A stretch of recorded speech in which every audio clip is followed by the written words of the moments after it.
Saudi যুবরাজের ভয়াবহ কেলেঙ্কারি নড়ে চড়ে বসেছে বিশ্ব মিডিয়া। সৌদি যুবরাজ মোহাম্মদ বিন সালমানের বিরুদ্ধে নৃশংসতার অভিযোগ দীর্ঘদিন ধরে শোনা যাচ্ছে।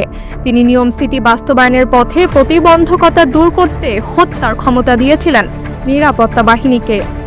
যুবরাজের উচ্চাভিলাষী পরিকল্পনা বাস্তবায়নের জন্য ভিন্ন মতাবলম্বীদের নৃশংসভাবে দমন করার নীতি গ্রহণ করা হয়েছে। এখন নতুন এক ভয়াবহ কেলেঙ্কারি সামনে এসেছে, যা বিশ্বব্যাপী মানবাধিকার কর্মীদের দৃষ্টি আকর্ষণ করেছে।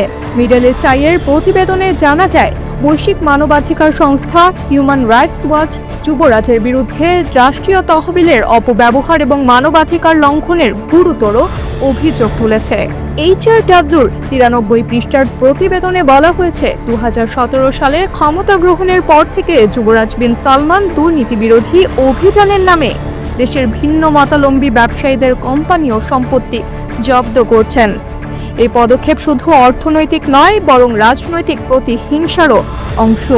যুবরাজের অধীনে রাষ্ট্রীয় তহবিল পাবলিক ইনভেস্টমেন্ট ফান্ডের সম্পদের পরিমাণ এক দশকে $80,400 কোটি থেকে বেড়ে $92,500 কোটি পৌঁছেছে।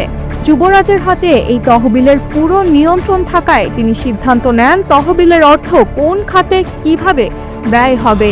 নিয়ম প্রকল্পটি মরুভূমির বুকে গড়ে তোলা হচ্ছে, যেখানে আধুনিক নাগরিক পরিষেবার ছোঁয়া লাগবে।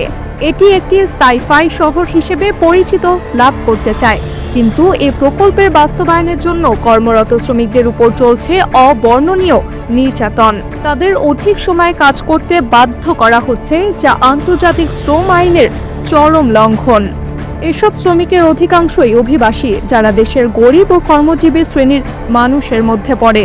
তাদের জীবনযাত্রার মান অত্যন্ত নিম্ন আর কাজের পরিবেশ অনিরাপদ। যুবরাজের সরকার যে ঘোষণা দিয়েছিল তিনি জ্বালানি তেলের উপর নির্ভরতা কমিয়ে অন্যান্য অর্থনৈতিক খাতকে শক্তিশালী করবেন, সেটি এখন প্রশ্নবিদ্ধ।